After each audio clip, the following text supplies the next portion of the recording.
Hey y'all, welcome back. I'm Shayna Cersei, and I'm so excited to paint with you today. I'm so excited to be back. So for those of you who are new to the channel, welcome. Thank you for joining me. We always, on this particular channel, are in a series where we're painting in our watercolor journals, giving you ideas on how to keep it easy breezy, no fear, no fuss, don't make it precious, just paint in your journals. So welcome. And for those of you who are returners or regular watchers, thank you for sticking with me. As you probably know, I've been on a little bit of a break. It was supposed to be a couple days, turned into a couple weeks. Life got crazy. So let's jump right in. So I'm using a 6x9, 140 pound, 100% cotton, cold pressed paper.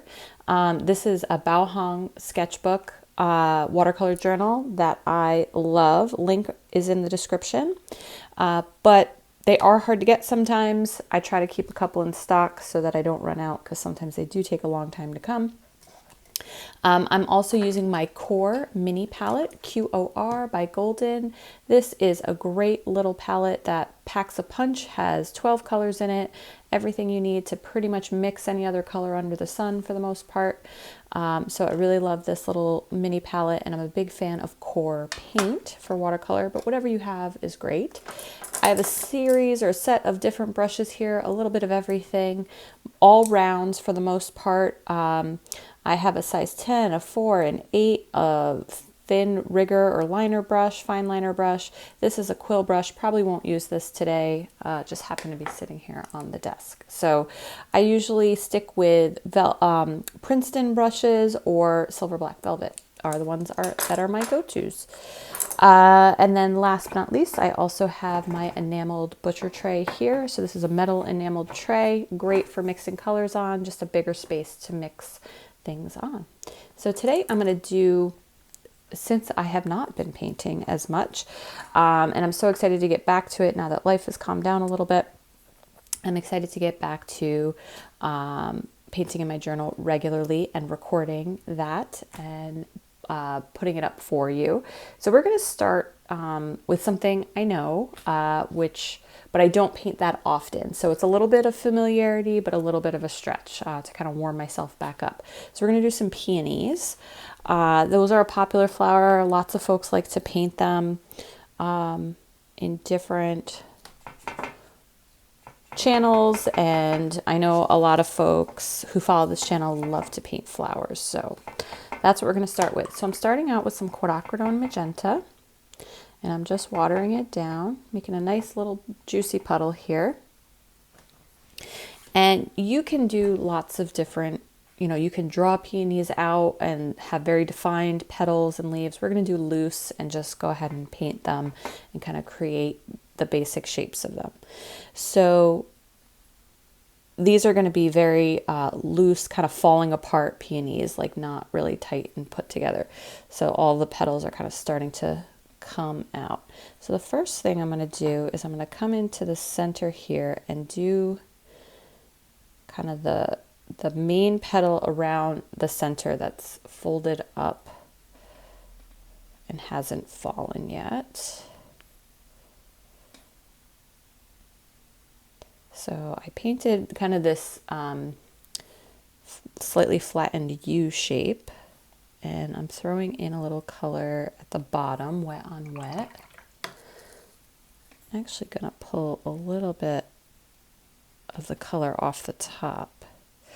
The great thing about Core, and also something you should know about Core, is wet on wet, the paint travels really lovely, really fast and far. That is not everybody's cup of tea, so just keep that in mind. Some people feel like it can kind of get out of control. All right, so now that I have that in, I'm going to start, and I picked up my size 10 velvet touch brush. I might change to my Silver Black Velvet. So I just picked up more water. So these petals are kind of going down and away. They've fallen away from the center. And then I'm going to have one that kind of hooks up this way. And what I'm going to do is I'm going to try to protect a little bit of white in here.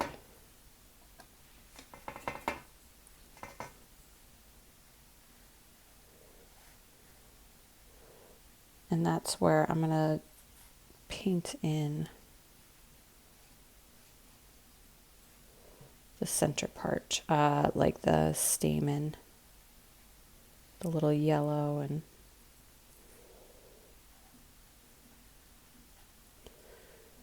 so kind of just working my way around that center. These petals are going up, these are coming out to the side, these are falling down this way.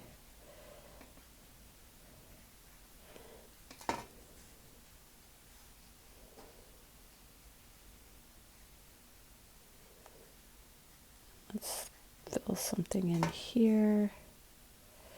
And what I'll probably do as this dries, I might come in and add some more detail. I'll put in like a really light one under there.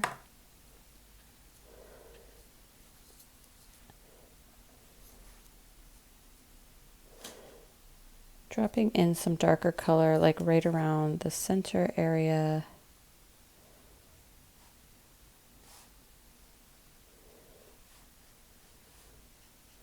Where these petals kind of meet and fold into each other. And we'll do at least one more of these. We'll add some leaves as well. So let's let that dry a little bit, but you can see kind of the shape. And let's try to do one like facing towards the side. So same thing, we're just going to rotate it. And that'll get our brain kind of, I hate when this rocks. There we go. So I'm going to make my U shape is now going to be like a C shape. This way.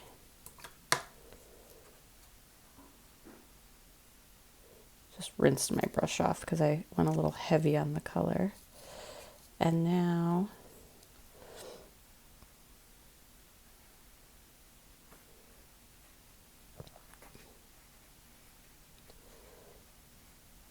you can see I leave white spots as highlights in some of my petals.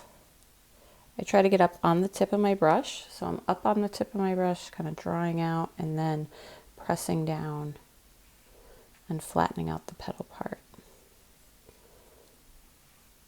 And same thing here. So it's gonna kind of scoop around the petals.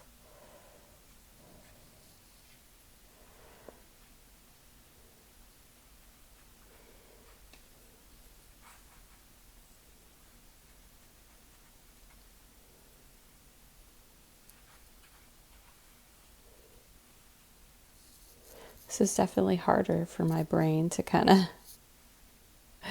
work through this different angle. So just dropped in more color there. And it'll all come together a little bit more once you put like the center part in. Some of it you have to do a little imagining. All right, I'm just gonna switch to, you could either switch to a smaller size round brush. Well, both of these are technically smaller. This is a size 10. So I could go with a size 4 of the same type of brush. These are synthetic brushes. They're just a little beefier. They have a little more snap to them. This silver black velvet has, even though it's a size 8, probably has a thinner tip on it than the velvet touch, just the way the brush is made and designed. So I'm gonna go with my silver black velvet. Because I want to be able to put in some really fine line details as well as still have kind of the full, I don't want to go with a fine liner because I do want to make some thicker parts as well. So this just had a little wet paint down here, so I'm just going to pull out some of this color to give it a little texture and a little bit darker details in a few areas.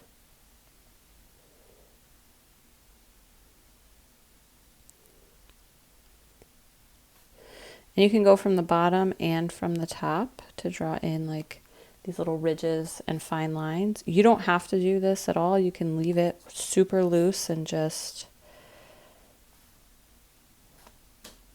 the big wide petals. I just want to define some of this a little bit. So this rounded petal that goes like around and up, I'm going to make it even a little darker. I'm actually going to add, let's do this, magenta and some Payne's gray. Let's see if I'm going to regret this. So it looks super dark, which it kind of is, but that's okay. I'll put that there. I'm going to rinse my brush off, and I'm going to blend it out and up. And as it dries, it's going to get a little lighter, but it's going to create that depth right there for us.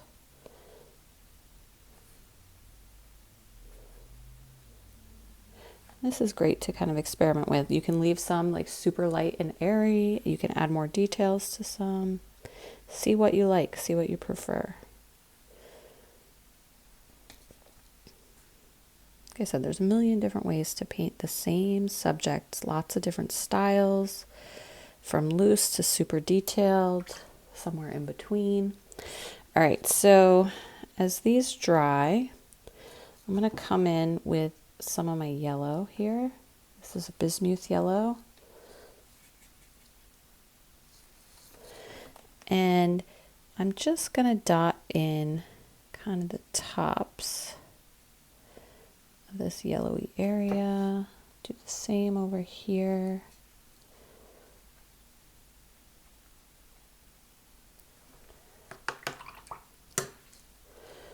And then this is where I am going to switch to my fine liner. I'm even going to pick up, so I have some nickel azo yellow, which is a slightly warmer yellow. I'm going to drop in some of that. All right, so there's some yellow across the top there. Now, before I switch my brush, I'm going to come in here and I'm going to pull out some of my brown. You could make a brown. Magenta and sap green together make a great brown. This is, I have to remember the name of my browns in this palette. I don't want to mix them up, but this should be a transparent brown oxide. And then I also have a burnt umber. Oh, so this is burnt umber and this is a transparent burnt oxide. All right, so I've mixed out my color. Now I'm going to take my fine liner brush.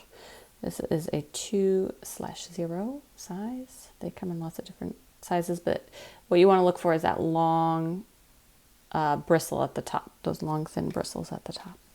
And it'll say it on here. This says script liner is what it's called here. They're called fine liner, script liner, rigger. Goes by a couple different names.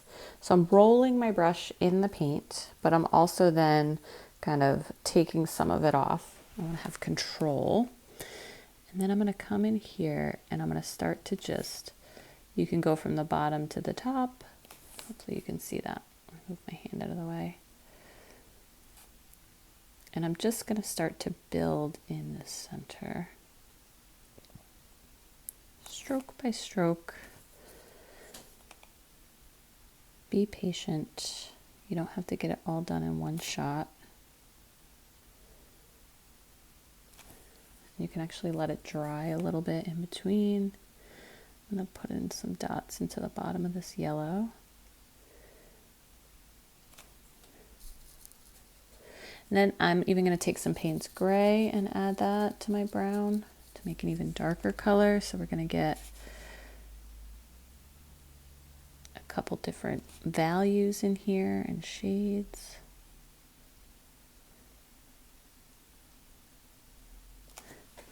There we go. So that's one.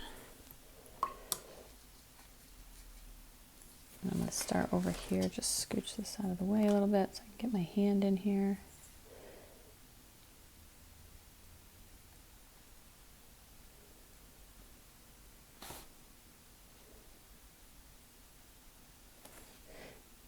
And sometimes when you go into something detailed like this, and you really should take your time, kind of stroke by stroke, so you can maintain the texture.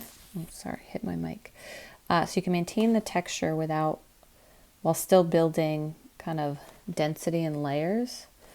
And if you feel like you're going too fast and you're just making a muddy kind of mess, stop. Just stop and take a quick break. And then go back into it.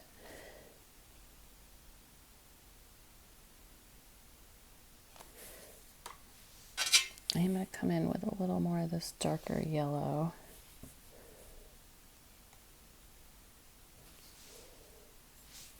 On this side. This side already dried before I got to it, so it's not going to blend in as much, but that's okay.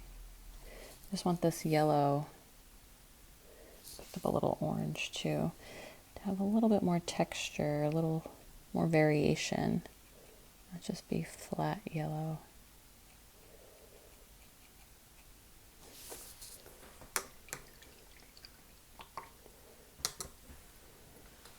There we go. All right, so we got to add some greenery in, I think. You could always go back and revisit some of the petals if you wanted to, again, with your magenta, nice mix. Go in and add kind of another layer.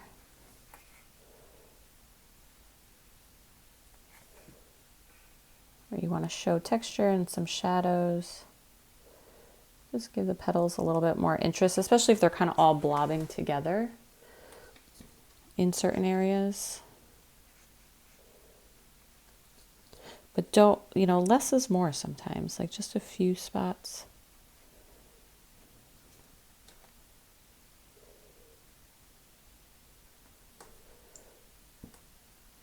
All right, so I'm going to leave it as is, like that, and start to do some greenery.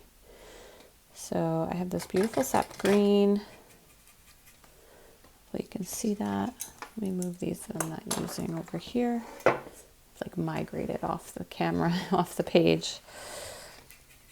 And I love sap green as a base. I can make it more yellow, or I can make it more blue.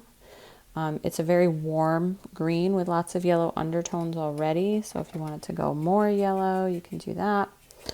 Or I could go more blue by adding phthalo blue, or more kind of a gray green by adding ultramarine.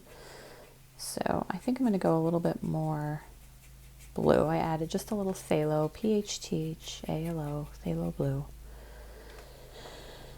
And I'm just going to add some greenery around here. Let's see, I guess I could do somewhat stems.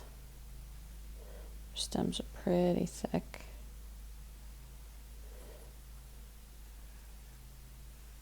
And they're not their petals. Their petals are, but their leaves are pretty wide here.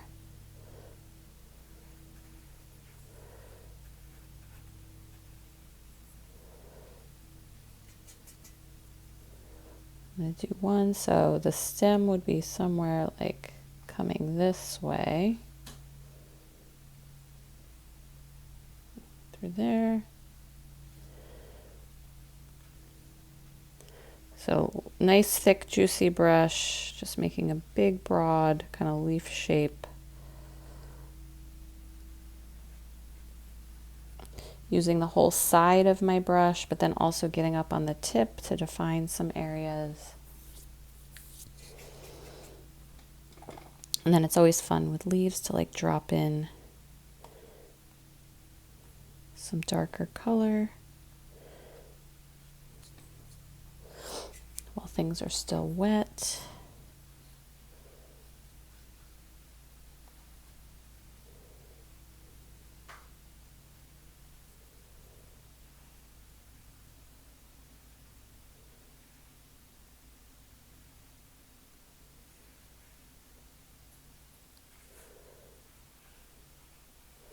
And don't be afraid to let things kind of fall behind.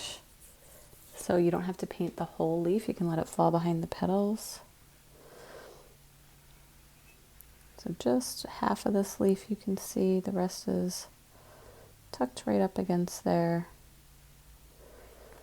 If you're painting nice and loose like this, don't worry about it like being perfectly on the edge. Let some white space show through. I am going to make this a little darker under here, close to the flower, showing that it's in shadow. Oh! Oy vey. Obviously you can tell I haven't held the paintbrush in a while. I do that all the time though. I don't know how many of you do it. Like not all the time, but definitely once a week maybe if I'm painting regularly. Just get a little crazy. All right. There we go. There are some nice, fun little peonies. I can keep playing with this greenery. You can keep playing with your greenery.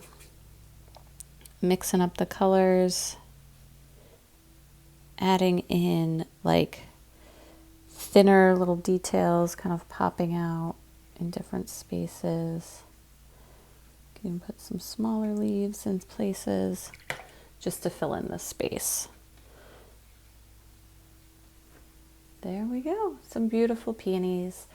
Thank you so much for joining me for this first day back after quite a long break. I'm so sorry. I will try not to disappear that long in the future. And thank you for those of you sticking around with me and checking in on me. But everything is all good. Just lots of busy life happening. So, but all good things.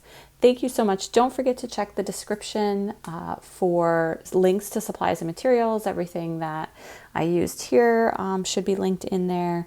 And then also other supplies and materials I use that you might see in other videos. Leave a comment. I love to hear your comments. Again, thank you all for those who've been commenting and checking in on me. I really appreciate it. And like the channel if you're new here, or like this video, follow the channel, subscribe, and share with a friend if you think they would enjoy it as well. All right, y'all, take care. Happy painting, and I'll see you for our next watercolor journal page very soon.